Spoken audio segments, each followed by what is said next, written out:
नमस्कार दोस्तों। Gang rape victim Katyayani के दुख और संघर्षों की दास्तान बिन द्योढ़ी का घर उपन्यास की कुछ पंक्तियां आज हम लेकर के आए हैं। कुछ पंक्तियां किताब से श्रृंखला के अंतर्गत। इस उपन्यास की लेखिका हैं सुपरिचित लेखिका उर्मिला शुक्ल जी। आवाज़ सुनकर कात्यायनी बाहर आई। पोस्टमैन ने उसके दस्तखत लेकर एक लिफाफा थमा दिया। लिफाफे की मुहर देखकर मन उकलाया। तुरंत खोल लिया तो नहीं माने भी क्यों?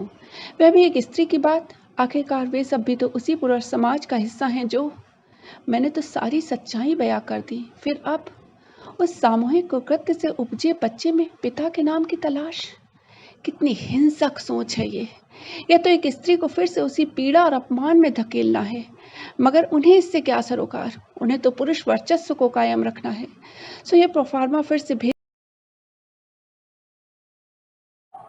आज अटूट बंधन साहित्य संवाद में लेखक से संवाद कार्यक्रम में हम हाजिर हुए हैं फिर से एक नई किताब लेकर के। एक बहुत ही ज़रूरी किताब और जिस किताब का नाम है बिन द्योढ़ी का घर भाग 2। थोड़ी सी आवाज इको कर रही।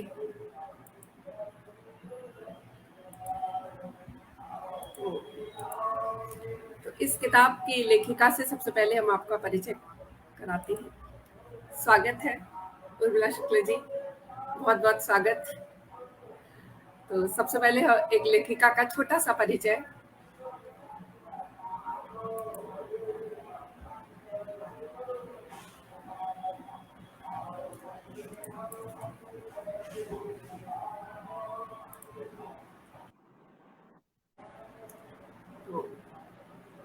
उर्मिला शुक्ल जी का जन्म 1964 को हुआ। इनके 2 उपन्यास हैं, एक तो बिन द्योढ़ी का घर भाग 1, बिन द्योढ़ी का घर भाग 2। कहानी संग्रह है अपने अपने मोर्चे पर, गोदना के फूल, बसवा फुलाइल, मोरे अंगना, फूलमती, तुम जागती रहना, फूलमती और हिजड़े। कविता संग्रह 21वीं सदी के द्वार पर गढ़ रही है औरत, यात्रा संस्मरण, हिम श्रृंगों के संग संग, यात्राएं इस धरा की जो धरोहर है हमारी, समीक्षा, हिंदी कहानी में छत्तीसगढ़ी संस्कृति, छत्तीसगढ़ी लोकगीतों में नारी चेतना से विमर्श, हिंदी कहानी में वस्तुगत परिवर्तन का आकलन, हंस, कथादेश, पाखी, नया ज्ञानोदय, बागात, आजकल, वर्तमान साहित्य, जनसत्ता, अक्षरा, अक्षर पर्व, पुस्तक वार्ता आदि में आपकी कहानियां और लेख प्रकाशित होते रहे हैं। कहानी संग्रह अपने अपने मोर्चे पर साहित्य परिषद भोपाल द्वारा पांडुलिपि पुरस्कार 1995 में प्राप्त हुआ और फूलमती और हिजड़े को स्पेनिन साहित्य गौरव सम्मान 2017 में प्राप्त हुआ। कविता संग्रह 21वीं सदी के द्वार पर हिंदी सेवी पुरस्कार 2006 में प्राप्त हुआ। राष्ट्रभाषा प्रचार समिति छत्तीसगढ़ सम्मान 2011 में, साहित्य परिषद बिलासपुर द्वारा साहित्य वाचस्पति सम्मान 1999 में और भारतेंदु साहित्य सम्मेलन बिलासपुर द्वारा पुरस्कार 1999 में, कलमकार फाउंडेशन कहानी प्रतियोगिता 2014 में कहानी सल्फी का पेड़ नहीं औरत पुरस्कृत हुई। अखिल भारतीय कहानी प्रतियोगिता में कहानी दूर नहीं अब वो घोर को प्रथम पुरस्कार मिला। तो इस तरह से उर्मिला शुक्ल जी का आप देख ही रहे हैं कि उनको इतने सारे पुरस्कार मिल चुके हैं। तो एक बार पुनः उनका फिर से बहुत बहुत स्वागत। और आज जब हम इस पुस्तक में चर्चा करने जा रहे हैं तो इससे पहले जो है चर्चा करने से पहले, चूंकि ये पुस्तक जो है वो स्त्रियों पर आधारित है, इसलिए इस पर चर्चा करने से पहले एक शेर पढ़ना चाहूंगी। जिया जालंधरी का शेर है, हिम्मत है तो बुलंद कर आवाज का आलम, हिम्मत है तो बुलंद कर आवाज का आलम, जो बैठने से ये मसले हल नहीं होते। स्त्री सशक्तिकरण की एक महत्वपूर्ण किताब है बिन द्योढ़ी का घर भाग 1 और बिन द्योढ़ी का घर भाग 2। इन दोनों किताबों में खास बात यह है कि स्त्री को एक बहुत ही मजबूर स्थिति से लेकर के बहुत आगे तक बढ़ता दिखाया गया है। लेकिन उससे भी बड़ी खास बात है जिसके लिए उर्मिला शुक्ल जी बहुत ज़्यादा बधाई की पात्र हैं, वो ये है कि हिंदी साहित्य में, जहाँ तक मेरी जानकारी है, हिंदी साहित्य में किसी भी उपन्यास का भाग 2 यानी कि किसी भी उपन्यास का जो है भाग 2 कभी भी आया नहीं है अभी तक, और किसी स्त्री लेखिका द्वारा ये आया, स्त्री लेखक द्वारा ये आया, इसलिए इसे बहुत ही ज़्यादा बधाई की पात्र हैं। हाँ, अंग्रेजी साहित्य में और अन्य साहित्य में ऐसे प्रयोग होते रहे हैं जिनमें से कुछ नाम मुझे याद आ रहे हैं, जैसे Lord of the rings Tolkien की, और इसके अलावा नार्निया, और हैरी पॉटर जो कि जेके रॉलिंग की है, और ऐसे बहुत सारे हैं जिनके बहुत सारी लंबी श्रृंखलाएं जिनके नाम लिए जा सकते हैं। लेकिन महत्वपूर्ण बात ये, और ये सारे उपन्यास इतने सारे भाग लिखने के बाद भी बहुत प्रसिद्ध हुए, क्योंकि भाग दूसरा तभी कोई लिखता है जब पहला भाग इतना लोकप्रिय हो और इतना पसंद किया गया हो, तभी वो लेखक भी हिम्मत कर पाता है कि वो दूसरा भाग लाए। पहला भाग और दूसरा भाग जो लोगों ने उपन्यास नहीं पढ़ा है, तो उनके लिए छोटा सा मैं उसका परिचय देना चाहूंगी कि जो पहला भाग है वो कहानी है कात्यायनी के जन्म और उसके विवाह की कहानी है। लेकिन उससे पहले वो चलती है, वहां से कहानी शुरू होती है जहाँ एक स्त्री जो है जुबान तक नहीं खोलती, यानी कि कात्यायनी की माँ, वो उसके अत्याचार उसके ऊपर सहती रहती है और अपनी जुबान नहीं खोलती। कात्यायनी का जन्म होता है, उसके माँ जो है पितृसत्ता के रूप में अपनी बेटी पे अंकुश लगाना शुरू कर देती है। पितृसत्ता का हथियार स्त्रियां बन जाती हैं और अपनी बेटी पे वो अंकुश लगाती चलती है। और इसके बाद जब उसका विवाह बहुत जल्दी उम्र में हो जाता है, वो अपने ही परिवार में गैंग रेप की शिकार होती है। किस तरह से वो बचकर निकलती है और एक आदिवासी क्षेत्र में पहुंच जाती है जहां भाऊ और जलारी हैं, उनके साथ वो मारी माँ के मिशनरी कैंप तक जाती है और अपने जीवन को अपनी तरह से जीना शुरू करती है। वहीं उसकी बेटी वन्या का जन्म होता है और इसके बाद ये कहानी समाप्त हो जाती है। वहीं से ये कहानी शुरू होती है भाग 2 की। अब इस भाग 2 को लाने के पीछे मुझे लगता है कि उर्मिला शुक्ल जी के बहुत सारे कारण रहे होंगे, क्योंकि कई सारे प्रश्न थे जो उस कहानी में पूरे नहीं हो पा रहे थे कि वन्या के जन्म के बाद बिना पिता की जो बेटी है, बिना पिता के नाम लिए बेटी की परवरिश कैसी होगी, कात्यायनी का आगे का संघर्ष कैसा होगा, क्या उसका विवाह होगा शिवा के साथ कि नहीं होगा, या मारी माँ का क्या होगा। बहुत सारे प्रश्न हम लोग के दिमाग में पाठक के चल रहे थे। उन सारे प्रश्नों के उत्तर ये किताब देती है। इस किताब में सबसे बड़ी खास बात यह है कि कात्यायनी के साथ साथ जितने स्त्री पात्र हैं, उन सब की यात्रा शून्य से आगे बढ़ के हो रही है। वो सब अपनी अपनी दिशा में और दशा में आगे बढ़ रहे हैं। जैसे कात्यायनी को ही ले लीजिए, जो मुख्य पात्र है, जिसका गैंग रेप हुआ, जो किसी तरह से जिसने अपना जीवन बचाया और बचा करके वो मिशनरी स्कूल में आई, वही कात्यायनी इतनी सशक्त हो जाती कि तीन वो एनजीओ संभालती, एक दुहिता धाम, एक कुंती धाम और तीसरा अरण्य धाम। 3 एनजीओ संभालने के बाद साथ साथ वो शांति निकेतन जाती है। वहाँ से अपने बच्चों को, अपनी बेटी को और 2 और लड़कियों का वहाँ एडमिशन कराती है और उनको पढ़ाने की कोशिश करती है। और उसी पैटर्न पे अरण्य धाम वो यहाँ पर छत्तीसगढ़ में आकर के बनाती है। इस तरीके से उसमें बहुत डेवलपमेंट होता है। और उस अरण्य धाम को या दुहिता धाम को, कुंती धाम को किस तरह से फाइनेंशियल सपोर्ट चाहिए, किस तरीके से उसका मैनेजमेंट हो, वो सारे निर्णय एक वो लड़की धीरे धीरे खुद से सीख के लेती है। दूसरी महत्वपूर्ण बात है कि वो अपनी शिक्षा भी पूरी करती है। जब उसे समझ आता है कि शिक्षा इतनी इम्पोर्टेंट है, तो वो अपनी शिक्षा भी पूरी करती है। उसकी माँ भी शिक्षित होती है, वो भी थोड़ा बाद में कहती है कि कुछ शब्द हम भी पढ़ लें, तो वो भी शिक्षा करती है और अपनी बेटी को शांति निकेतन में पढ़ाती है। तीसरी महत्वपूर्ण बात है कि एक बच्ची जो ह्यूमन ट्रैफिकिंग में फंस गई है, उसको निकालने के लिए वो विदेश तक संपर्क स्थापित करती है। इस तरीके से ये कहानी बड़े फलक की बनती चली जाती है। और भी बहुत सारे आयाम है इस कहानी में, क्योंकि आदिवासी सभ्यता है, संस्कृति है, आदिवासी लोग हैं, उन सबको जोड़ते हुए जब ये कहानी आगे बढ़ती है तो एक बड़े फलक की कहानी बन जाती है। इन सभी कहानियों पर बात करने के लिए हम उर्मिला शुक्ल जी से जो है आगे बात करेंगे और कहानी पे अपनी भी बात करते चलेंगे। तो इस संवाद में सबसे पहले उर्मिला शुक्ल जी, आप ये बताइए कि इस कहानी की रचना प्रक्रिया के बारे में आप बताएं। इस उपन्यास की कहानी की रचना प्रक्रिया पे पहले कुछ नहीं सोचा गया था। जब पहला भाग पूरा किया तो उस समय पहला भाग संपूर्ण था, उसमें कहीं कोई अधूरापन नहीं था। लेकिन बाद में ऐसा लगा, पाठकों ने, समीक्षकों ने जब कहा कि इसका दूसरा भाग भी आना चाहिए, तो फिर बहुत समय के बाद मैंने सोचना शुरू किया और फिर ये आगे की कथा बनी। ये इसकी जो रचना प्रक्रिया है, ये बहुत बाद की कथा है। उस कहानी में, उस उपन्यास में वन्या का जन्म होता है और इसमें वन्या 5 साल की हो चुकी है। तो एक नई दिशा है इसमें। मुझे लगता है बस्तर में बहुत सारी समस्याएं हैं। हम समस्याओं की बात करते हैं लेकिन समस्या के समाधान की ओर कदम नहीं उठाते हैं। मेरा अपना मानना है, बीच में प्रेमचंद के जमाने में आदर्शवादी कहानियां, आदर्शवादी उपन्यास थे और प्रेमचंद पे बहुत ज्यादा सवाल भी उठे थे कि आदर्श समाज के लिए उपयोगी नहीं होता है, उसे यथार्थ से जुड़ा होना चाहिए। यही कारण है कि आगे चल करके प्रेमचंद के जो उपन्यास है, खासकर उनका जो एपिक नॉवेल कहा जाता है, महाकाव्यात्मक उपन्यास गोदान, वो यथार्थ पर आधारित है।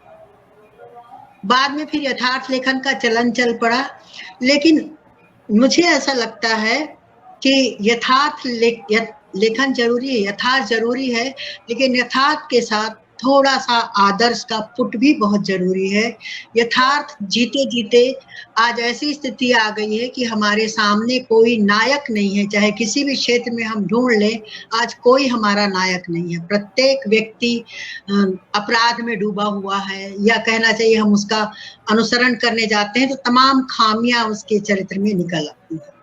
तो इन चीजों को लेकर के सोचा मैंने और मुझे लगा कि बस्तर की समस्या का केवल यहाँ पर उल्लेख कर देना मात्र ही महत्वपूर्ण नहीं होगा, बल्कि उसके साथ उसका क्या उपाय किया जाना चाहिए।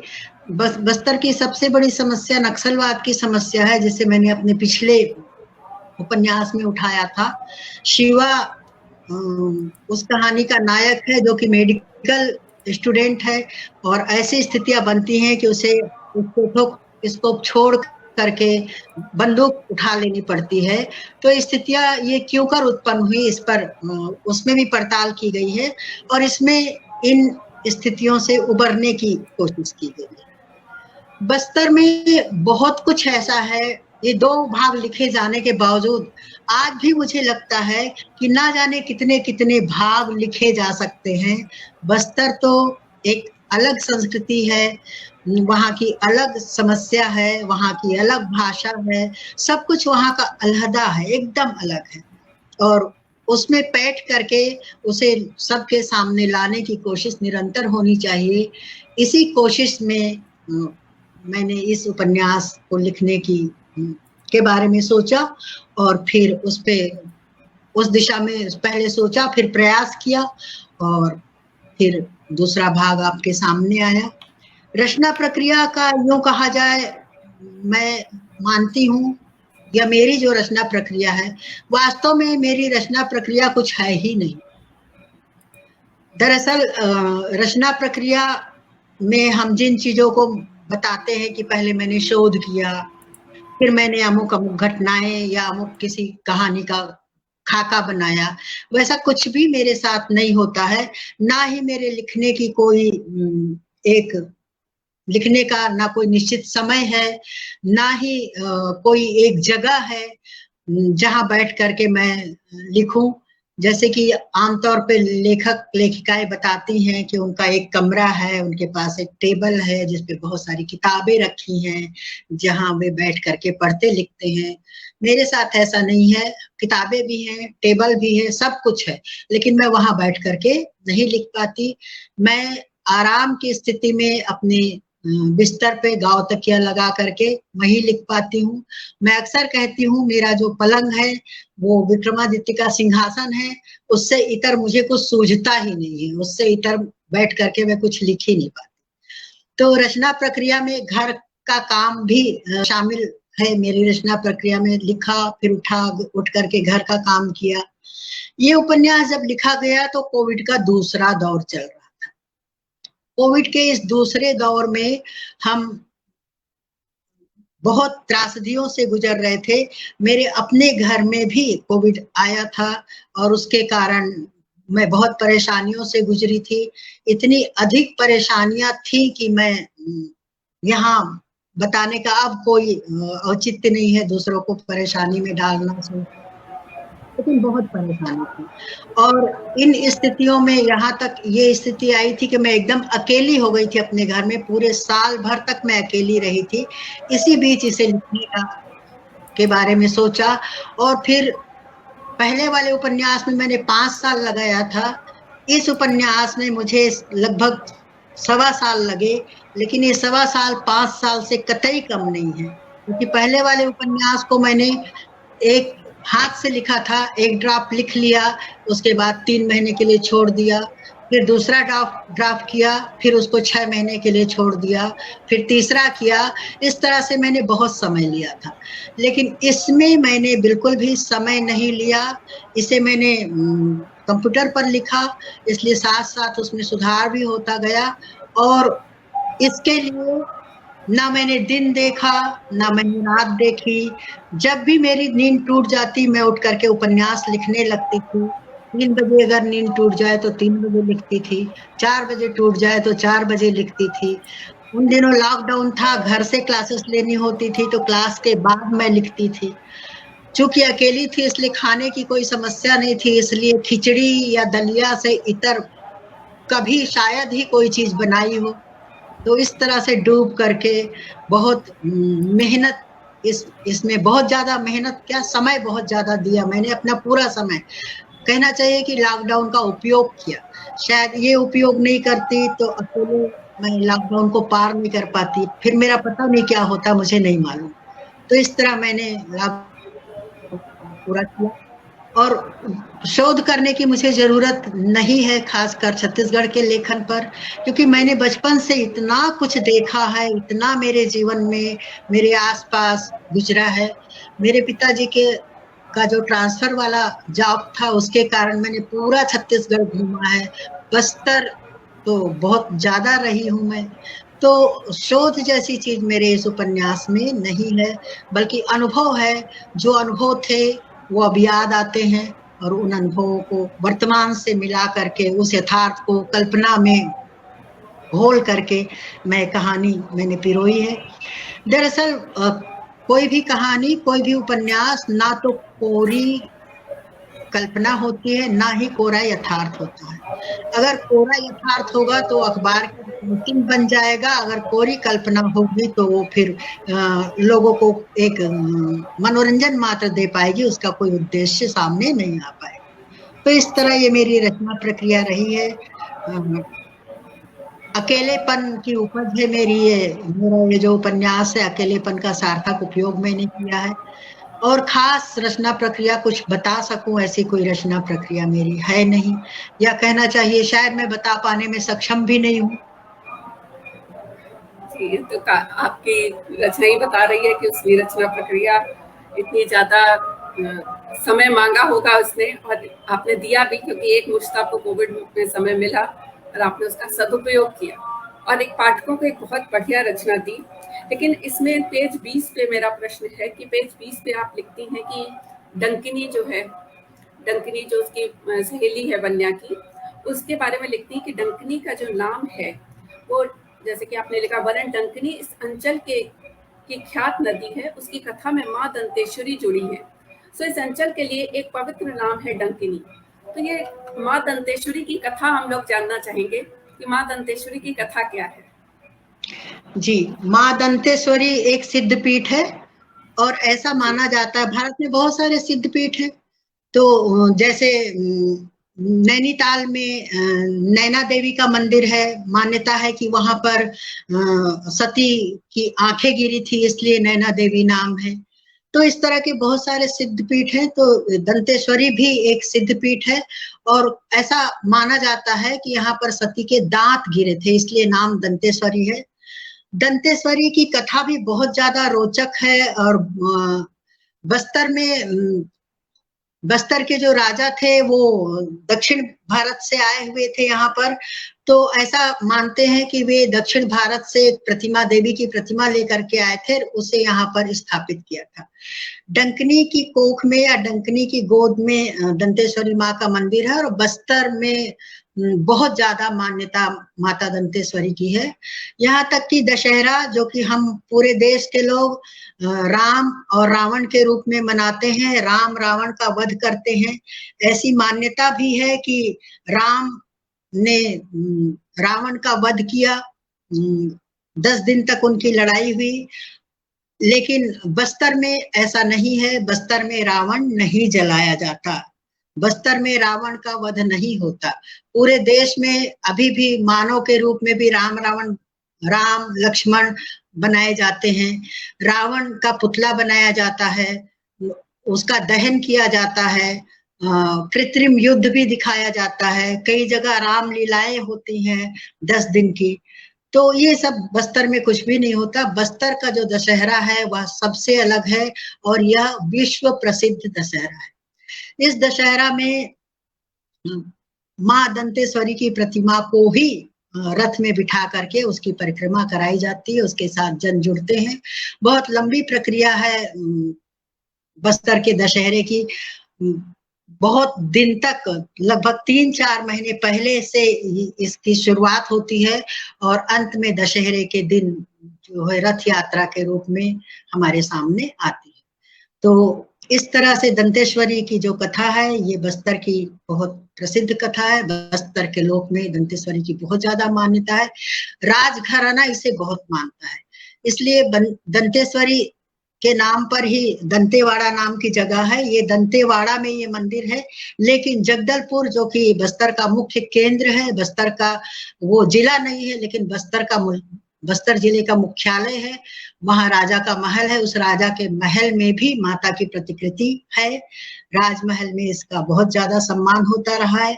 अब तो राजा महाराजाओं का जमाना रहा भी नहीं, फिर भी अभी रथ यात्रा होती है और यह रथ यात्रा सिर्फ छत्तीसगढ़ की नहीं, सिर्फ बस्तर की नहीं, विश्व की एक अनोखी रथ यात्रा। बहुत सुंदर आपने बताया और सबकी जानकारी इससे बढ़ी। तो एक प्रश्न मेरा ये है कि एक जगह आप ये कहती हैं कि 3 त्रिकट महाविकट वाली कंडीशन है, जब वो 3 लड़कियों को ले करके जाती है और मेरे ख्याल से पेज 56 है। हाँ, तो 3 कुरिया, हाँ, अच्छा नहीं लगेगा क्या? अच्छा तो लगेगा, फिर क्या? यही 3 को तुम्हारे उधर अच्छा तो नहीं मानते? 3 तिकट महाविकट। मुझे प्रेमचंद जी की कहानी याद आ जाती है 73, क्योंकि इस तरह मतलब तीसरा अंक जो है वो बहुत अशुभ माना जाता है। वहीं पर एक जगह जब शिवा नायक जो है, नायक शिवा जो इस कहानी का है, वो एक जगह वो बर्ड देख लेता है, चिड़िया देख लेता है, तो कहता है कि आज का दिन अच्छा जाएगा। तो यहाँ तो आप अंधविश्वास को तोड़ती हैं, लेकिन वहां पर कहीं ना कहीं ये लगता है कि हम लोग भी चूंकि ये चीज बचपन में करते थे, 1 for sorrow, 2 for joy, 3 for letter, और इस तरह से करते थे। तो ये यहाँ पर आपने इस तरह का क्यों दृश्य रखा, इसके बारे में? यहाँ पहले उसमें मैंने अंधविश्वास को तोड़ने की कोशिश की है और अंधविश्वास को तोड़ना भी चाहिए। शिवा जो देखता है वो वास्तव में अंधविश्वास नहीं है। शिवा जो देखता है वो उसका प्रेम है, वो प्रेम में बोलता है कि आज का दिन तो बहुत अच्छा जाएगा, क्योंकि वो चिड़िया प्रेम की चिड़िया मानी जाती है। ऐसे बहुत सारे लोक में प्रचलित होते हैं ना, तो उस चिड़िया, वो जो चिड़िया है वो प्रेम की चिड़िया, इसलिए शिवा ऐसा सोचता है। और वो वास्तव में अंधविश्वास का यहाँ पे समर्थन करना नहीं है, बल्कि उसके प्रेम के पक्ष को मजबूत करना है, उसकी बात को दिखाना। तो अंधविश्वास का समर्थन यहाँ पे कतई नहीं है। नहीं, प्रेम के संदर्भ में उसका, जी आपने प्रेम के में कहा, और जैसे वो अंधविश्वास था कि हाँ 2 चिड़िया दिखी तो अच्छा होगा, लेकिन उसका अच्छा होता नहीं है, तो वो अपरोक्ष रूप से अंधविश्वास अपने आप क्योंकि वो जो है कह देती है नदी को देखो जाके, और नदी अपना पार्ट छोड़ चुकी है, यानी वो अतीत हो चुका है। तो जो प्रेम था वो अतीत में बदल चुका है।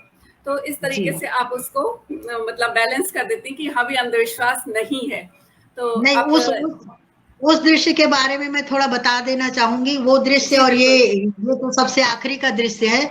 उस दृश्य में होता ये है कि वो बहुत पहले पहुंच जाता है वहां, और फिर समय काटने के लिए वो प्रपात के पास चला जाता है। बस्तर बहुत सुंदर है, इतने सुंदर वहां पे प्रपात है कि आदमी देखे तो देखता ही रह जाए, ऐसे सुंदर प्रपात मैंने भारत में कहीं भी नहीं देखे।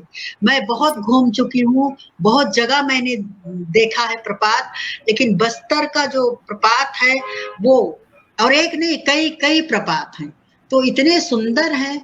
तो वो जो प्रपात के पास चला जाता है, वहां पे प्रपात का वर्णन भी आप पढ़ेंगी तो देखेंगी, आपने पढ़ा ही होगा। तो उसे एक कहना चाहिए, अंदेशा भी नहीं कहना चाहिए उसे, एक कल्पना उसकी होती है कि शायद वहां कात्यायनी बैठी है, उसे कात्यायनी दिखाई देती है। शिवा को भी वो, कात्यायनी को भी शिवा दिखाई देता, लेकिन वो एक दूसरे को देख नहीं पाते, एक दूसरे से मिल नहीं पाते। तो दिन बहुत अच्छा जाएगा, ये तो यहीं पे खंडित हो गया, क्योंकि कात्यायनी तो उसको मिली नहीं, कात्यायनी से उसकी मुलाकात वहां पर हुई। तो दोनों ही कंडीशंस में आपने, एक में परोक्ष और दूसरे में अपरोक्ष रूप से अंधविश्वास को तोड़ा है, और हर जगह आप स्त्री सशक्तिकरण की बात करती रही हैं। लेकिन मुख्य रूप से मुझे जो स्त्री सशक्तिकरण है वो तो आकर्षित करता ही है, लेकिन आपका जो इतना विशद वर्णन है ये लोक संस्कृति को लेकर, लोक परंपराओं को लेकर के, और वहाँ की छत्तीसगढ़ की संस्कृति को लेकर के, वो जैसे कि आप बताती हैं मछेंद्री की जो मूर्ति बनती है उसके बारे में बताती हैं आप। इसके अलावा सल्फी जो वो पीने के लिए, वो सोचती है सल्फी दी हुई है, तो कहता है नहीं, बूढ़ा कहता है नहीं ये सल्फी नहीं है। तो जो वहाँ का पेय है उसके बारे में बताती हैं, वहाँ का उससे पत्तों से जो है जिस तरीके से स्वागत किया जाता है, जिस तरह से पत्तों से सजाया जाता है, उसके बारे में आप बताती। इसी तरह से आपकी कहानी मैंने पढ़ी थी सागौन के वन, उसमें आप जो है किस तरह से मिट्टी के ऊपर सागौन के वन बनाती हैं उसकी कपड़े के ऊपर। तो जो आप इतना ज्यादा गहराई से आप कैसे ले आ पाती हैं, क्योंकि ये इतना किसी भी लेखक के लिए बिना इतना गए, बिना उसमें शोध करे, बिना उतनी जानकारी हासिल के लिखना संभव नहीं है। तो आप कैसे इतनी जानकारी ला पाती हैं? मैं इन सब स्थितियों में रही हूँ, बहुत लंबे समय तक रही हूँ। हमारे पिताजी की पहली पोस्टिंग जो थी वो केस काल थी, और उस समय का केस काल तो दिन में वहां पे बाघ आ जाया करते थे, इतना सघन था। आज आप केस काल देखेंगी, वो केस काल आज नहीं रही। केस काल की घाटी आज भी प्रसिद्ध है, लेकिन अब उसमें वो बात नहीं रही। अब वहां पे बहुत अच्छी सड़क बन गई है, 2 वे हो गया है, सब कुछ हो गया। अब नहीं, लेकिन उस समय की जो बात थी, उस समय का बस्तर मैंने देखा हुआ है, उस समय मैंने देखा ही देखा। उसके बाद छत्तीसगढ़ घूम घाम के हमारे पिताजी का फिर से दोबारा ट्रांसफर वहां हुआ। उस समय मैं 11वीं क्लास में पढ़ती थी, उसी समय मेरा गौना हुआ था। तो वो वहां मैं बार बार अपने मायके आती थी, तो वही रहती थी, वही मायका था उस समय मेरा। तो उस समय मैंने बहुत कुछ देखा, और उस समय तक आप यकीन माने, उस समय तक तो लेखन में मैं कहीं थी ही नहीं। जैसे लोग बोलते हैं ना कि हमने तो 6वीं से लिखना शुरू किया, हमने तो स्कूल में ही 5वीं से लिखना शुरू कर लिया था, या कॉलेज में जाते ही लिखना शुरू कर लिया था। नहीं, मैंने तो लिखना शुरू किया, मैंने तो सोचा भी नहीं था कि कभी मैं जीवन में लिखूंगी, क्योंकि मेरे घर का जो वातावरण था वो लेखन का तो बिल्कुल भी नहीं था, पढ़ने का भी नहीं था। इसीलिए शायद मेरी खींच खांच के पढ़ाई 11 तक कराई गई, उसके बाद पढ़ाई छुड़वा दी गई। तो सारी पढ़ाई फिर मैंने प्राइवेट की बाद में। तो मेरे यहाँ ये था ही नहीं, तो मैं देखती थी, सारी चीजों को महसूस करती थी। फिर उसके बाद अम्मा तो लंबे समय तक बस्तर में रही थी, तो अम्मा बार बार जिक्र करती थी चीजों का, वहां ऐसा था, हमारे यहाँ ऐसा होता है। आप देखेंगे पहले वाले उसमें जो तुलना आती है अवध और बस्तर की, वो तुलना हमारी अम्मा का भोगा हुआ सच है। तो बहुत सारी चीजें जो है वो देखी हुई, भोगी हुई है, लोगों को देखा है। और फिर जब सल्फी का पेड़ नहीं औरत जब मैं लिखने जा रही थी, तब मैं 3 महीने तक जा करके दंतेवाड़ा और किरंदुल में रही थी। दंतेवाड़ा आज भी बहुत बीहड़ माना जाता है, सघन माना जाता है, और किरंदुल भी। तो उस समय भी मैंने सारी चीजें देखी। उस समय जो चीजें धूमिल पड़ गई थी बचपन के कारण, जैसे ने हाट देखा फिर से कि हाट किस तरह से लगते हैं बस्तर के लोग। वहां पे सल्फी जो बेचते हैं तो किस तरह से पीते हैं लोग सल्फी, किस तरह से वहां जो महुआ की शराब भी बनती है वो शराब बनते भी देखी। एक और बात है महुआ के शराब के विषय में, सल्फी के विषय में मैं बहुत अच्छे से बात कर सकती हूँ, सारी शराब के विषय में मैं बहुत अच्छे से बात कर सकती हूँ, क्योंकि मेरे पिताजी एक्साइज में थे और शराब, अवैध शराब को पकड़ना ही उनका काम था। तो हमारे घर में ब्लाडर शराब रखी रहती थी, तो मैं सारे शराब के बारे में जानती हूँ। फिर भी जब सल्फी का पेड़ नहीं, औरत जब मैं लिख रही थी तो मैंने सल्फी बनाने की प्रक्रिया देखी। मैंने अभी तक कहीं नहीं लिखा है महुए की शराब बनाने की प्रक्रिया, वो भी मैंने देखा है कि किस तरह से महुए की शराब बनाई जाती है। लोगों को तो ये भी नहीं मालूम है कि महुए में नशा नहीं होता। हमारे यहाँ, हमारे छत्तीसगढ़ के लोगों को ही, जो शहर में रहते हैं, जिन्होंने कभी गांव में कदम नहीं रखा, उन्हें नहीं मालूम है। मैं एक घटना सुनाना चाहूंगी आपको। अभी 3-4 महीने पहले हम कान्हा गए थे। कान्हा में हम ऐसे रिसोर्ट में रुके थे जो कि बिल्कुल ग्रामीण वातावरण की तरह वहां बनाया गया था, झोपड़ियां बनाई गई थी, आपको पूरी फीलिंग गांव की आनी थी उसमें। खपरेल मकान था, उसमें लालटेन टंगी हुई थी, बहुत ही सुंदर था। और सबसे बड़ी बात, वहां पे पेड़ों को नहीं काटा गया था, तो बहुत सारे महुए के पेड़ थे। और ये संयोग ही था कि उस समय महुए के टपकने का मौसम था जब हम गए थे। तो महुआ जो है वो टपक रहा था। महुआ 4 बजे भोर में टपकना शुरू करता है। आप इस उपन्यास में आप देखेंगे कात्यायनी भोर में उठ करके महुआ बीनने जाती है, तो भोर में टपकता है। तो मैं उठी, ये इस उपन्यास के बाद की बात है। मैं तो पहले से जानती हूँ हमारे गांव में महुआरी है, महुआ मैंने भी बीना है, मुझे पता है सारी चीजें। तो मैं उठ के गई और मैंने बहुत सारे महुओं को चुन करके मैं खाया। मैंने, तब तक मेरी जो साथी थी वो आई और उन्होंने कहा, ये क्या कर रही हो, तुमको नशा हो जाएगा। मैंने कहा महुआ में नशा नहीं होता है, जब महुआ सड़ता है उसकी प्रक्रिया से जब वो गुजरता है शराब बनाने के, तब उसमें नशा होता है। नशा तो चावल की शराब में भी होता है, चावल से भी शराब बनती है, वो भी बस्तर में बनती है। तो हम चावल खाते तो हमें नशा तो नहीं होता ना। तो ये स्थितियां हैं, बहुत सारे लोग चीजें जानते नहीं। तो इन सारी स्थितियों को मैंने पिरोने की कोशिश की, ताकि जो खासकर हमारी युवा पीढ़ी तो बिल्कुल नहीं जानती। कुछ समय के बाद शायद ऐसा समय आएगा जब युवा पीढ़ी पूछेगी महुआ क्या होता है। चूल्हे के विषय में तो अभी भी पूछती है युवा पीढ़ी, चूल्हा क्या है। चूल्हा तो अभी भी अजायब घर की वस्तु हो गई है। तो इसमें उन सारी छत्तीसगढ़ का काफी जानकारी है, तो वो भी अपने कमेंट में लगातार बराबर बताती जा रही है महुए की शराब के बारे में। वो भी छत्तीसगढ़ में रहती है। जी। मेरा तो जन्म ही छत्तीसगढ़ में हुआ है, घूम घूम करके मेरी पढ़ाई हुई है। मेरे पिताजी एक्साइज में थे और दुर्भाग्य से ईमानदार थे, तो उनको कहीं कोई टिकने नहीं देता था। तो एक साल रह लिए तो बहुत रह लिए, नहीं तो 6 महीने मिड सेशन में ट्रांसफर होता था। और चूंकि मैं पढ़ने में अच्छी थी इसलिए कभी फेल नहीं हुई, वरना मैं तो कभी, मेरी तो पढ़ाई वैसे ही चौपट थी। तो ये सारी चीजें उड़ीसा के बॉर्डर से लेकर के पूरा छत्तीसगढ़ का कोई भी जिला, कोई भी तहसील, कोई भी कस्बा ऐसा नहीं है जहां मैंने अपना बचपन ना बिताया। तो ये सारी चीजें अनुभव में शामिल हैं, और अनुभव आपको बाद में काम आते हैं। आज मैं जब अपने बचपन को याद करती हूँ तो बहुत सारी चीजें मेरे बचपन की उपन्यासों में पिरोई गई। जी, तो ये बड़ी अच्छी बात है कि आपको इतने अनुभव आपके बाद में काम आए, और हम पाठकों को भी इससे लाभ हुआ। जिससे इस तरह से एक नेक्स्ट स्लाइड जो आंदोलन चल रहा है उसके बारे में आपके अनुभव बहुत काम आए। कि आपने कहा कि जैसे नेक्स्ट स्लाइड भी अब गांव उजाड़ने लगे और दोनों तरफ से परेशान गांव वाले हो रहे हैं। आपने एक जगह लिखा कि भूलन कांदा के उसकी तरह हो गया कि भूलन कांदा पे किसी का पैर पड़ जाता है तो दोबारा पैर पड़ाते हैं ताकि वो रास्ता ना भूले, नहीं तो अगर एक बार पैर पड़ गया तो वो रास्ता भूल जाता है।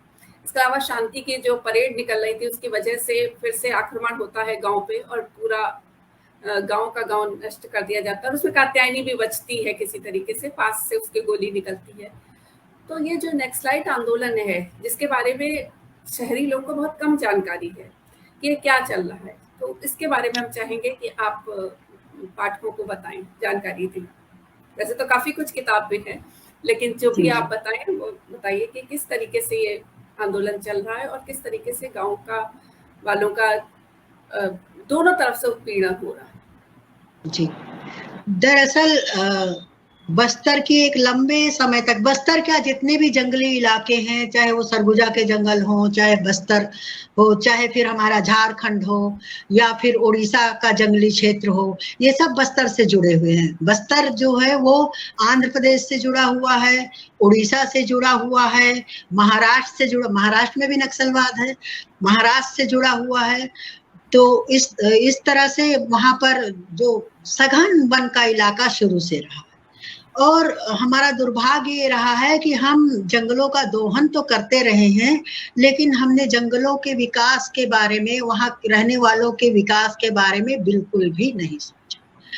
वो वैसे ही पिछड़े स्थिति में रहे, और जब भी कोई बाहरी व्यक्ति आता है तो हम बड़े गर्व के साथ उस इलाके को दिखाने ले जाते हैं कि ये जो इलाका है हमारा जो है सबसे अलग है, यहाँ के लोग अभी भी इस तरह से रहते हैं, लंगोटी पहनते हैं वगैरह वगैरह। तो ये जो स्थितियां हैं, धीरे धीरे विकास का प्रचार जब हुआ और संचार के साधन जब बढ़े, तो जंगलों तक ये बातें पहुंची कि शेष भारत किस तरह से रह रहा है और हम किस तरह से रह रहे हैं।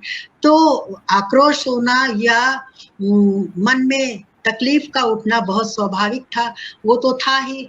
लोगों, वहां रहने वालों को लगा कि यहाँ हमारी बहुत उपेक्षा हो रही है और सारी चीजें हम जंगलों से ही लेते हैं। बस्तर का इलाका जो है लौह अयस्क का बहुत बड़ा भंडार है यहाँ पर, तो हम खनिज तो वहां से लेते हैं, लकड़ी जैसी संपदा भी हम वहां से लेते हैं, सारी चीजें लेते हैं। वहां से चार, जिसके भीतर से चिरौंजी निकलती है, पूरे देश में जाता है, लेकिन बदले में उन्हें क्या मिलता है? साहूकारों ने, ठेकेदारों ने इस तरह से उन्हें लूटा। ये सच्चाई है, ये सच्ची कथा है, जो कि पहले वाले उपन्यास में भी कथा में पिरो करके आई है। तो नमक के बदले चिरौंजी ले लेते थे, मिट्टी तेल के बदले उनसे चिरौंजी ले लेते थे, अर्थात बहुमूल्य चीजों को कौड़ी के दाम खरीदते थे, क्योंकि उन्हें बहुत समय तक तो उन्हें जानकारी नहीं थी, लेकिन जब जानकारी भी हुई तो क्या कर सकते थे? नमक बहुत जरूरी है, नमक के बगैर तो रहा नहीं जा सकता, नमक के बगैर जीवन चलता नहीं है, ना ही मिट्टी तेल के बगैर जीवन चलता है। मिट्टी तेल के बगैर तो उसका विकल्प मिल जाता है, लेकिन नमक के बगैर तो जीवन नहीं चलता। तो धीरे धीरे धीरे ये असंतोष जो है फैला। ऐसे समय में कुछ लोग एक संगठन बना करके सामने आते हैं और जल जंगल जमीन की लड़ाई करने की बात करते हैं, लड़ने की बात करते हैं, और गांव वालों को ये भरोसा दिलाते हैं कि उनको उनका अधिकार मिल जाएगा। तो गांव वाले सहर्ष उसके लिए तैयार होते हैं। फिर धीरे धीरे धीरे एक लंबे अंतराल के बाद हर जगह थोड़ा भटकाव आता है, तो थोड़ा भटकाव यहाँ भी दिखता है। फिर भी ये जो लड़ाई है ये जायज लड़ाई है, आदिवासियों के अस्तित्व की लड़ाई है। तो बीच में क्या अभी भी स्थितियां ये है कि आदिवासी जो हैं वो बीच में दो पाटन के बीच में पिसने के लिए मजबूर हैं। वहां पर सीआरपीएफ के जवान तैनात हैं, वहां पे सुरक्षा बल तैनात है, जो कि नक्सलियों के को नष्ट करने या उनके विरोध में है। जो तथाकथित जो नक्सली हैं, जो कि अपनी अधिकार की लड़ाई लड़ रहे हैं, वो अपने, उनके पास भी बहुत बड़ा संगठन है और दोनों के बीच हमेशा लड़ाई चलती रहती है। इस लड़ाई में दोनों तरफ से गांव वाले मारे जाते हैं। अगर वो नक्सलियों का साथ देते हैं, देते भी हैं क्योंकि वो उनके पक्ष में है, तो उन्हें शासन के द्वारा मारा जाता है, जवान मार देते हैं। और अगर वो इनका साथ देते हैं तो मुखबिर कहलाते हैं और उन्हें वो मार देते हैं। तो इस तरह से दोनों तरफ से उन्हें परेशानी है और लक्ष्य तक अभी तक नहीं पहुंच पाया है। इस उपन्यास में इसके समाधान की भी मैंने कोशिश की है। मेरा मानना है कि शिक्षा एक बहुत बड़ा हथियार है। अगर शिक्षा भरपूर रूप में वहां पर पहुंच जाए, अभी भी है लेकिन बहुत कम है, सड़कें हैं लेकिन बहुत पहुंच वाली नहीं है, अभी भी बहुत सारा इलाका है जो पहुंच विहीन है। तो सब जगह शिक्षा, बिजली, सारी सुविधाएं पहुंच जाएं और कोई ऐसा नेता या कोई ऐसी पार्टी सामने आए जो सिर्फ उनके हित की बात करे, उनके बारे में सोचे, तो समस्या का समाधान हो सकता है। मैंने इसमें एक वाक्य भी लिखा है, अगर हाथ में रोजगार होगा तो बंदूक तो अपने आप छूट जाएगी। तो इस तरह से एक समाधान ढूंढने की मैंने कोशिश की है और मुझे लगता है ये बेहतर समाधान है। रोजगार बहुत बड़ी चीज है। लोग भटकाव में इसलिए आते हैं क्योंकि उनके हाथ में रोजगार नहीं होता, फिर जो मिलता है, जितना भी मिलता है, जो राह दिखती है उस ओर चले जाते हैं। भूलन कांदा को मैंने यहाँ पे प्रतीक बनाया है। बस्तर में एक कहावत है कि जमीन के अंदर जंगल में एक कंद होता है, कांदा यानी कंद, एक कंद होता है जो अंदर रहता, दिखाई नहीं देता, और उस पर किसी का पैर पड़ जाता है तो वो रास्ता भटक जाता है। फिर वो घूमता रहता है, तब तक वह जंगल में भटकता रहता है जब तक कोई आकर के उसको छू न ले। जब कोई आकर के उसे छू लेता है तब वो फिर रास्ता अपना पहचान लेता है। तो मैंने इसमें इसे प्रतीक के रूप में लिया है। ये जो भटकाव है वो, उसे सही दिशा मिलनी चाहिए। सही दिशा का कोई नेता, कोई व्यक्ति जाए और उन्हें छुए, उन्हें भटकाव से निकाले, तो वो सही रास्ते पे चलेंगे और इस समस्या का समाधान होगा। इस समस्या का समाधान बहुत जरूरी है। मारा कोई भी जाता है, इंसान मारा जाता है, इंसान का मारा जाना कदापि उचित नहीं। जी, बिल्कुल सही कहा आपने कि कोई भी मारा जाता है, इंसान मारा जाता है और वो कदापि उचित नहीं है। और इसी तरीके से आपने एक समस्या उठाई है ह्यूमन ट्रैफिकिंग की।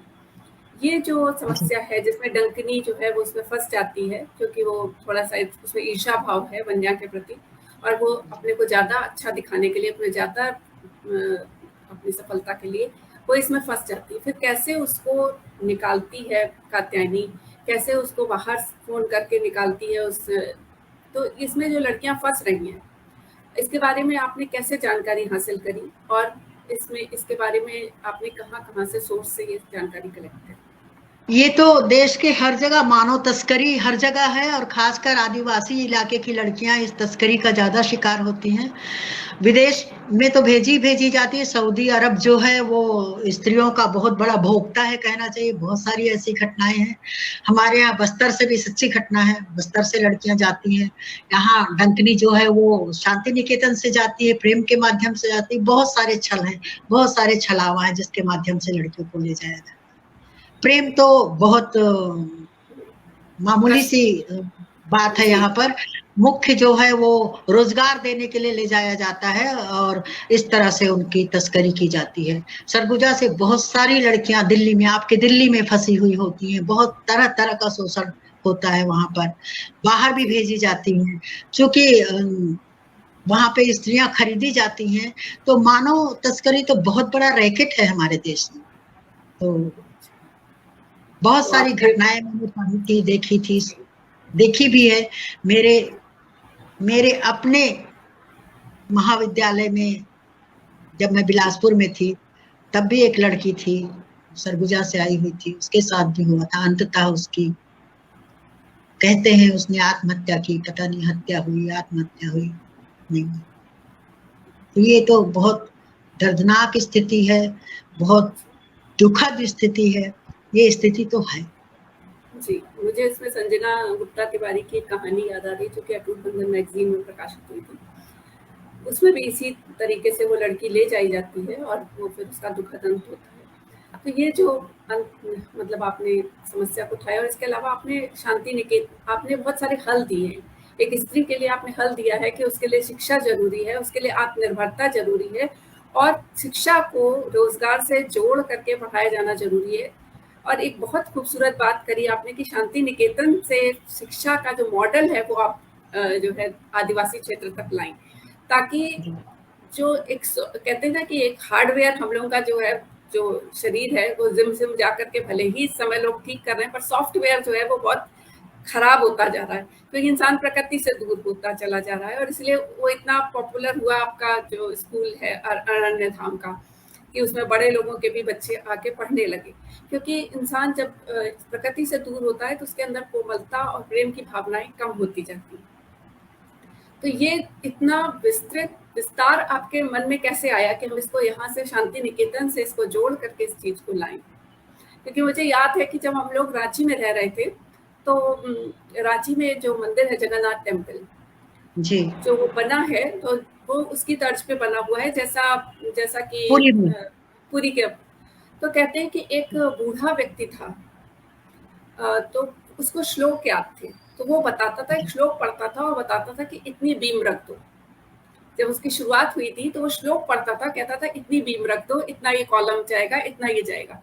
तो वो सारी नॉलेज जो है अब हमारे पास नहीं है। हम लोग इंजीनियर्स बनते हैं और इस तरीके की नॉलेज लेते हैं। तो जो प्रकृति के साथ सीखते हैं, जो प्रकृति की शिक्षा थी, उसको आप जोड़ने का आपके ख्याल कैसा है? क्योंकि बहुत सुंदर प्रयोग है। जी, मैं बस्तर तो रही ही हूँ, बस्तर जाती रहती हूँ, बहुत प्रिय है मुझे। जब भी जरा मौका मिलता है, थोड़ा भी मिलता है, तो मैं बस्तर जरूर जाती हूँ।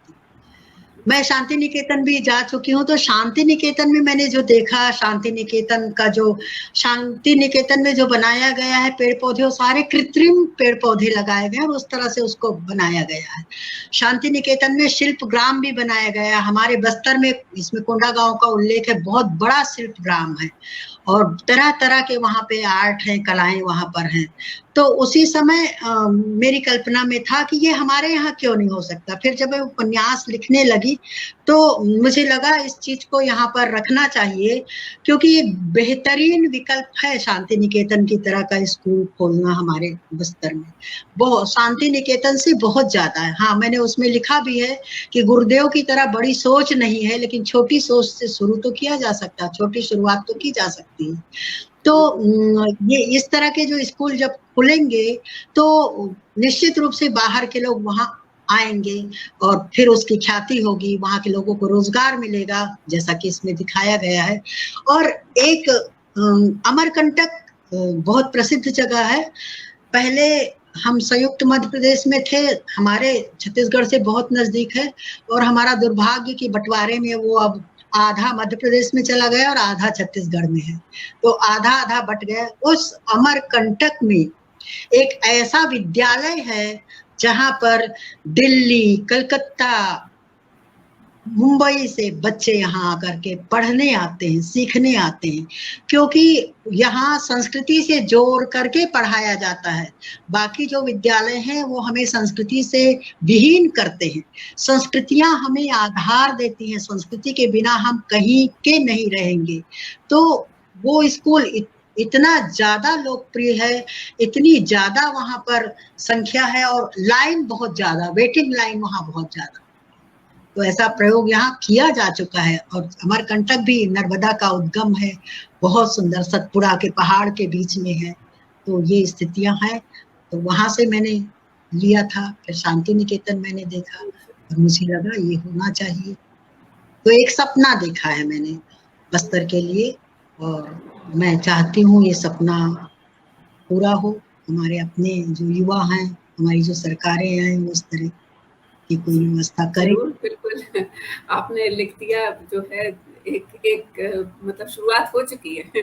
सपने की शुरुआत यहीं से होती है कि किसी लेखक की कलम से वो निकल जाए।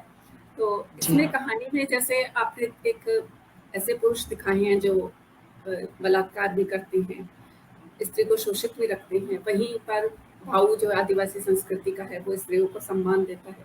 इसके अलावा आप जब युवा पीढ़ी लाती हैं तो शिवा जो है वो भी स्त्रियों के प्रति बहुत सम्मान रखता है, शिवांग भी रखता है। तो क्या आप इस उपन्यास में एक जिस तरह से आपका स्त्री का बदलता हुआ कैरेक्टर है, उसी तरह से क्या आप ये देख रही हैं कि आज का युवा पुरुष बदल रहा है?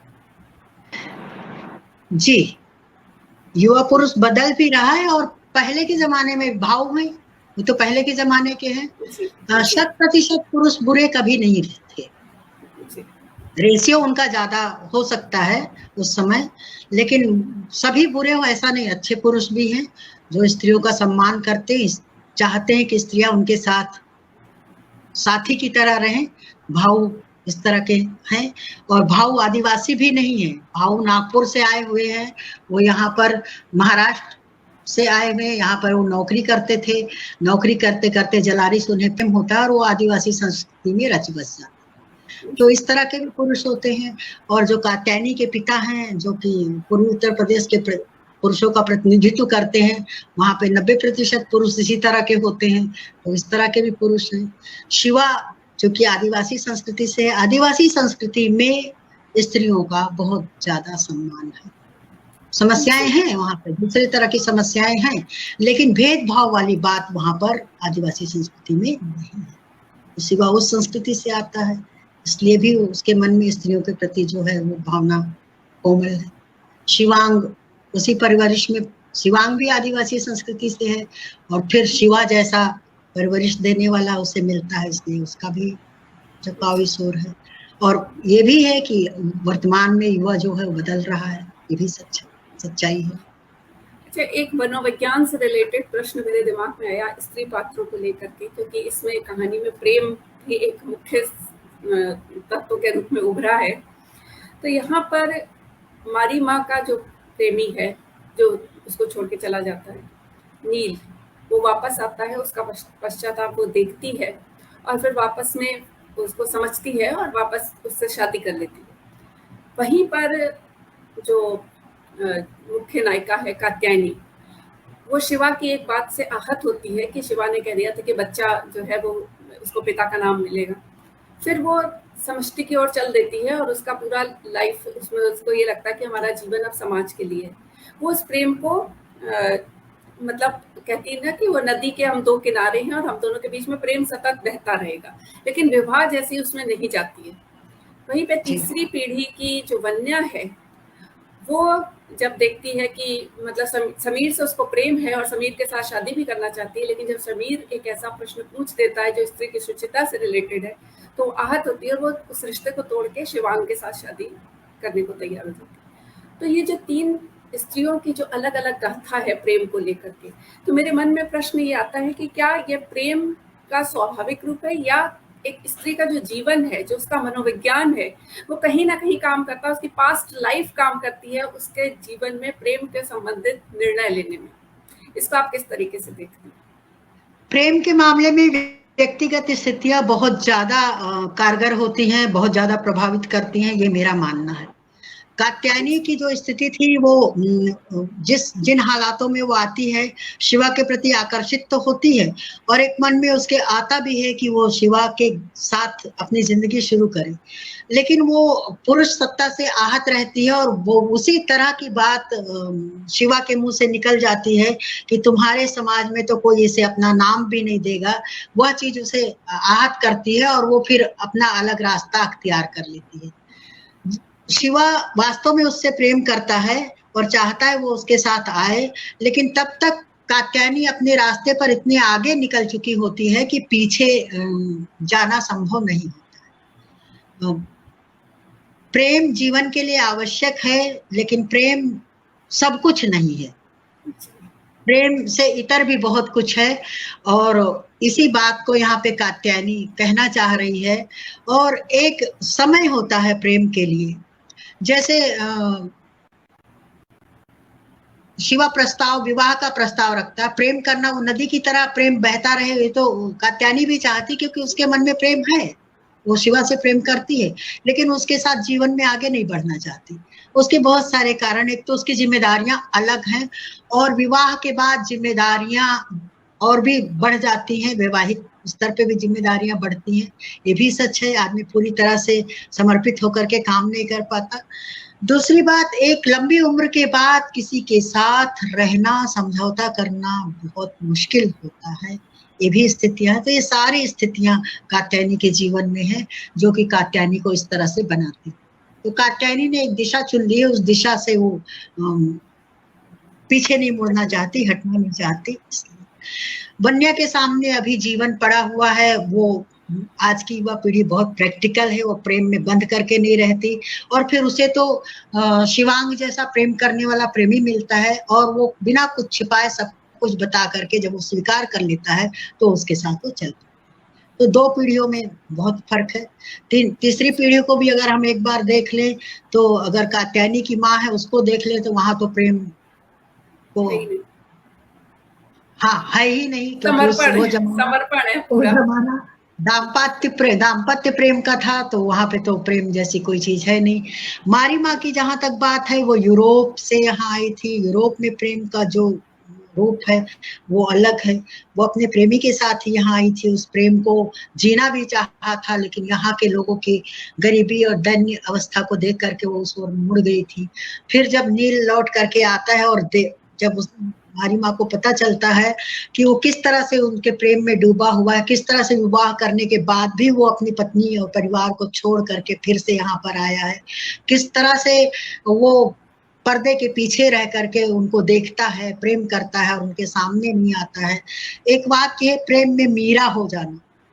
तो प्रेम में मीरा हो जाना बहुत मुश्किल है। प्रेम में राधा होना तो आसान है, क्योंकि वहां प्रेम के बदले प्रेम मिलता है, भले बाद में विरह है, लेकिन प्रेम में मीरा हो जाना बहुत बड़ी बात है। तो यहाँ पे राधा को भरोसा भी रहता है ना कि हाँ प्रेम है, मीरा को तो भरोसा भी नहीं है कि है कि नहीं है। तो फिर हमारी माँ जो है वो नील के साथ हो आती हैं, चल पड़ती हैं कि अब जो बाकी का जीवन है वो उसके साथ जिया जाए। तो ये दो परिवेश का, दो कल्चर का, दो संस्कृतियों का अंतर है। हमारी माँ कात्यायनी से उम्र में बहुत अधिक है, फिर भी वो उस राह पर चल पड़ती है। कात्यायनी उनसे बहुत कम उम्र है, फिर भी नहीं चलती। आजकल हम उस पाश्चात्य संस्कृति को, इसी संस्कृति की ओर बढ़ रहे हैं जहाँ माँओं की शादी होती है, पिता की शादी होती है, बाद में उनके साथ क्या होता है ईश्वर जाने। अगर दो अलग अलग लोग हैं, अपने जीवन में अकेले हैं और एक जैसे स्वभाव के हैं, तब तो ये संभव है, वरना मुझे लगता है कि हमारे जैसे देश में, हमारी जैसी संस्कृति में ये संभव कम है। असंभव है तो नहीं कहूंगी, संभव कम, क्योंकि कुछ भी हो हम अपनी संस्कृति से जुड़े हुए होते हैं और बहुत ज्यादा हम पाश्चात्य सभ्यता के रंग में नहीं रंग। ये कहानी आपकी जो है वो बहुत कहीं ना कहीं अपनी संस्कृति से जुड़ने की बात तो करती है। इसके अलावा स्त्री सशक्तिकरण के टूल्स भी बताती है कि शिक्षा है, रोजगार है और कुछ करने का जज्बा भी। ये बहुत इंपॉर्टेंट चीज है, क्योंकि जिस स्थिति में कात्यायनी थी, अगर उसके अंदर ये जज्बा नहीं होता तो उसके अंदर ये फाइट करने की क्षमता नहीं होती। क्षमता तो तब आती जब अंदर इच्छा हो। उसने कहा कि नहीं, हमें अपनी स्थिति स्वीकार करके रोते हुए जीवन नहीं काटना। इसके अलावा आप इसी में कितनी सारा आदिवासी चीजों को लेके आई और ये सब आप लेकर के आई। तो इस खूबसूरत उपन्यास का एक छोटा सा अंश हम चाहते हैं कि आप पाठकों के लिए प्रस्तुत करें, ताकि वो खुद भी किताब पढ़ें, जिन्होंने पढ़ी है उनको आनंद आए और जिन्होंने नहीं पढ़ी है उनको रोचकता जगे। मैं एक अंश पढ़ रही हूँ। यहाँ बस्तर में अंग्रेजों का भी शासन रहा है, अंग्रेजों ने भी यहाँ बहुत दमन किया है। बावजूद इसके, जैसे कि हर जगह अंग्रेजों ने कुछ ना कुछ थोड़ा बहुत बनाया है, भले अपने लिए, अपने ऐशो आराम के लिए बनाया, तो यहाँ भी है। तो उसको लेकर के एक अंश में पढ़ रही हूँ। सवारी के इंतजार में शिवा घंटों खड़ा रहा, कोई सवारी नहीं मिली। मिलती भी कैसे, वह कोई आम राह तो थी नहीं, वह तो उसकी किस्मत ही थी कि एक आर्मी वैन उधर से आ निकली। उसने हाथ दिया, ड्राइवर ने गाड़ी रोक दी, अपने पास बैठे व्यक्ति को पीछे भेजा और उसके लिए जगह बनाई। पीछे बैठे लोगों की बातचीत से उसे भान हुआ कि जिसे वह मिलिट्री की गाड़ी समझ रहा था, वह तो उन्हीं की गाड़ी है जिनकी तलाश में वह निकला था। सो खामोशी से उनकी बात सुनने लगा। कमांडो, वो दिन का हमारा ऑपरेशन एकदम सक्सेस हुआ, एक ने कहा। यस बॉस, अब देखना कोनो गांव वाला हमारा खिलाफत का हिम्मत भी नहीं करेगा, दूसरे ने कहा। ये बहुत जरूरी था बॉस, फिर वो नहीं होना था। वो मिशनरी का लेडी ऊपर गोली, बहुत गलत हुआ। हमारा खिलाफ माहौल भी बन सकता, किसी और ने कहा। मिशन का कमांडो बोलता, वो लोग तो उसका ऊपर फायर किए ही नहीं, फिर कौन हो सकता है? किसका इतना हिम्मत के हमारा नाम से ऐसा कर ले? पता करना होगा। रमन्ना, तू पता तो कर, कौन है जो हमारा आड़ में अपना खेल खेलता? शिवा ने मिरर में देखा, बीच में बैठा व्यक्ति चिंतित हो उठा था। चिंता की बात भी थी।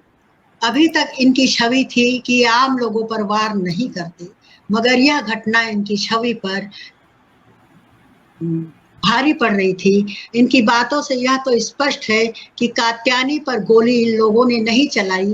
फिर कौन है ऐसा शिवा देर तक सोचता रहा। साहब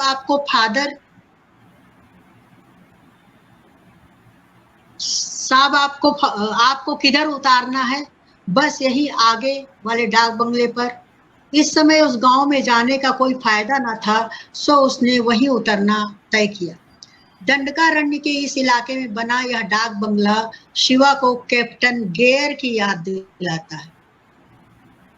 घने जंगल के बीच बना यह डाक बंगला उसी अंग्रेजी हुकूमत की निशानी था जिसने पूरे देश को अपना चारागाह बना लिया था।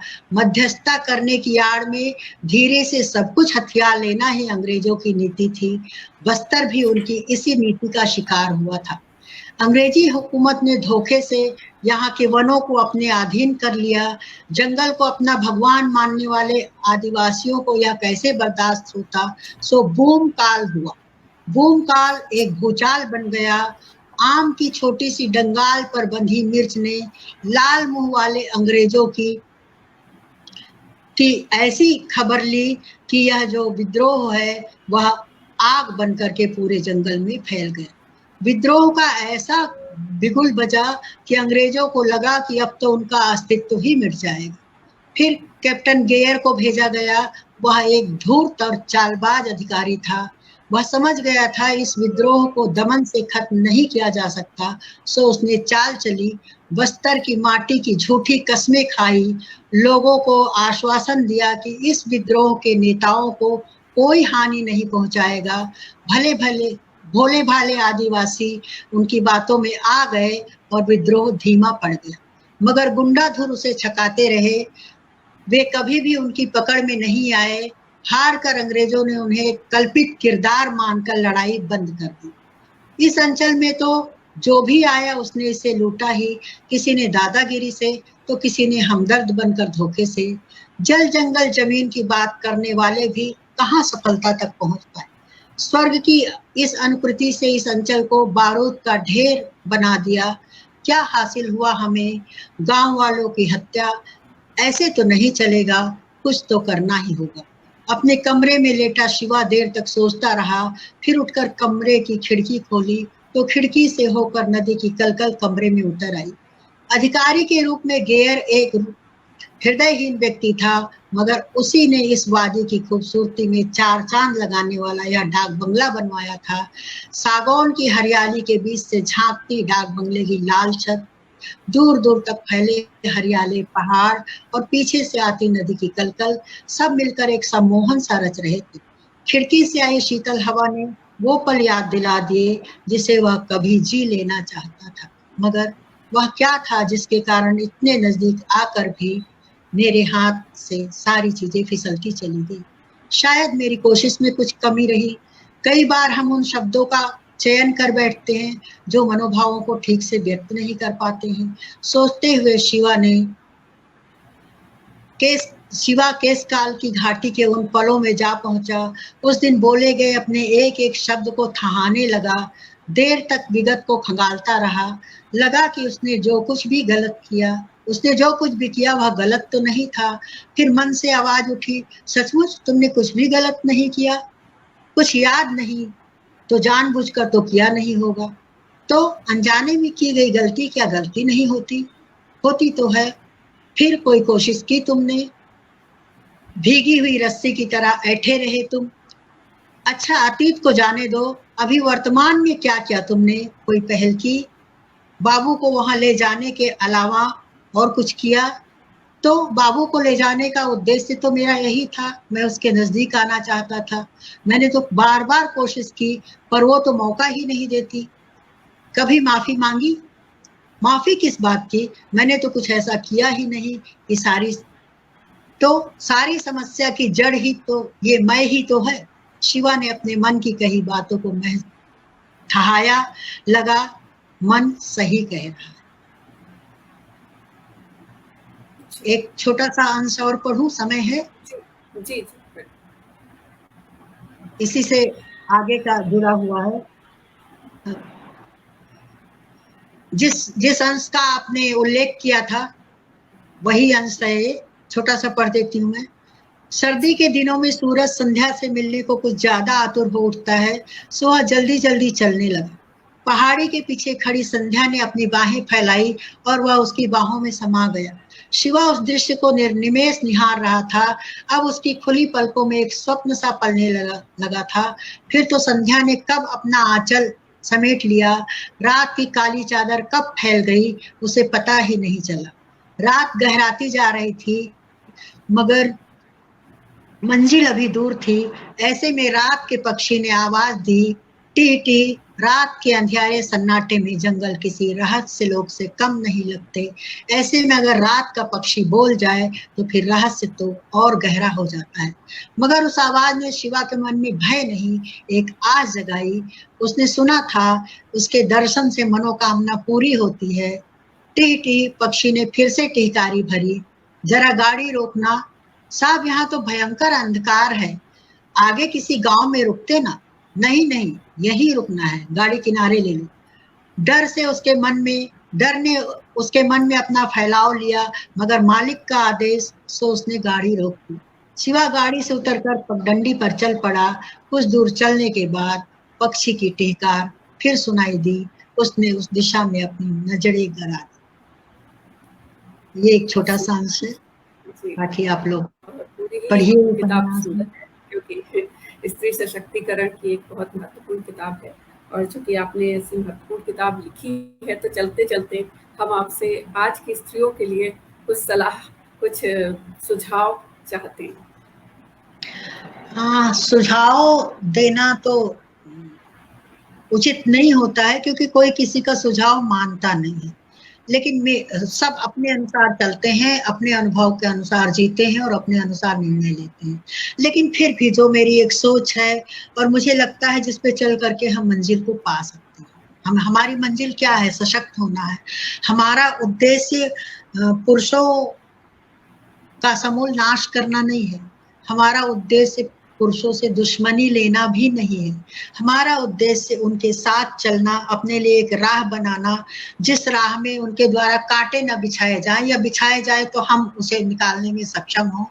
तो एक हम समान राह चाहते हैं, एक ऐसा समाज चाहते हैं जहां हम साथ रह सकें, सह अस्तित्व की भावना जहां पर हमारे सामने आ सके। जैसा कि आदिवासी समाज में है, वहां स्त्रियां साथ चलती हैं, वहां स्त्री पुरुष में ऐसा कोई विद्वेष नहीं है। ये नहीं है कि वहां पे कोई समस्या नहीं, बहुत सारी समस्या है वहां पर, लेकिन फिर भी वहां पे एक सह अस्तित्व की भावना है। ये जो हम बड़े, हम ऊंचे, हम नीचे वाली जो भावना है वो वहां पर नहीं है। तो मैं ये कहना चाहूंगी कि हमें अपनी राह खुद ही बनानी है, और तोड़ फोड़ करके या विद्रोह करके या समूल नाश करके निर्माण संभव नहीं होता, खासकर समाज का निर्माण। जब पूरी तरह से सब नष्ट हो जाएगा तो हम निर्माण किस चीज का करेंगे? तो जो बुरी चीजें हैं उन्हें छोड़ देना चाहिए, जो अच्छी चीजें हैं उसे अपनाए रहना चाहिए। बुरी चीजों की जगह नई चीजें लानी चाहिए, जैसा कि समाज में होता भी आया। समाज में नवाचार होता है, इसी को हम सामाजिक परिवर्तन कहते हैं। तो ये परिवर्तन लाने की कोशिश की जानी चाहिए। क्रांति परिवार में नहीं चलती, देश में हो सकती, देश की क्रांति हो सकती, लेकिन परिवार के लिए, चूंकि हमारा जो देश है वो परिवार प्रधान रहा है, और आज भी मैं मानती हूँ परिवार की बहुत आवश्यकता है। यह बात अलग है कि परिवार में पति पत्नी दोनों का बराबर का सहयोग था, लेकिन पति ने अपना वर्चस्व बनाए रखा, स्त्री का कोई महत्व नहीं रहा। उसी महत्व को पाना हमारा उद्देश्य, परिवार को तोड़कर बिखेर देना हमारा उद्देश्य, यही कहना चाहती हूँ। बहुत सुंदर आपने संदेश दिया स्त्रियों को, और सभी लोग इस किताब को जिन्होंने नहीं खरीदी है वो पढ़ना चाहें तो पढ़ें अवश्य, क्योंकि ये किताब आपको बहुत सुंदर जानकारियों देगी। और एक स्त्री के संघर्ष की जो कथा है, जैसे कि हम लोग प्रेरक पढ़ते हैं तो वैसा ही लगता है कि स्त्री कहाँ से कहाँ तक जा सकती है। तो यहाँ जो भी स्त्रियां देख रही हैं, आगे देखेंगी, तो उनके अंदर भी बहुत मनोबल बढ़ता है कि हाँ, कोई कर सकता है तो हम भी कर सकते हैं। तो इसी के साथ बहुत ही आभार आपका कि आपने अपना समय दिया और इस उपन्यास पे कितनी सार्थक वार्ता रही। धन्यवाद। आपका भी बहुत धन्यवाद, आपने अवसर दिया। और मैं अपने साथियों से अनुरोध करूंगी, मौका मिले समय निकाल करके इसे पढ़ें, और इसमें जो कुछ भी इसके विषय में विचार बनते हैं उससे अवगत भी कराएं। तो कोई भी कहानी, कोई भी उपन्यास लिखा ही इसलिए जाता है ताकि वो पढ़ा जाए। तो मेरी भी इच्छा है कि इसे सब लोग पढ़ें और इसके बारे में जो भी अच्छी बुरी जो भी राय है उससे अवगत करें। आपका अटूट बंधन का और जो भी मेरे साथ जुड़े इस कार्यक्रम में उन सबका बहुत आभार, बहुत धन्यवाद, नमस्कार।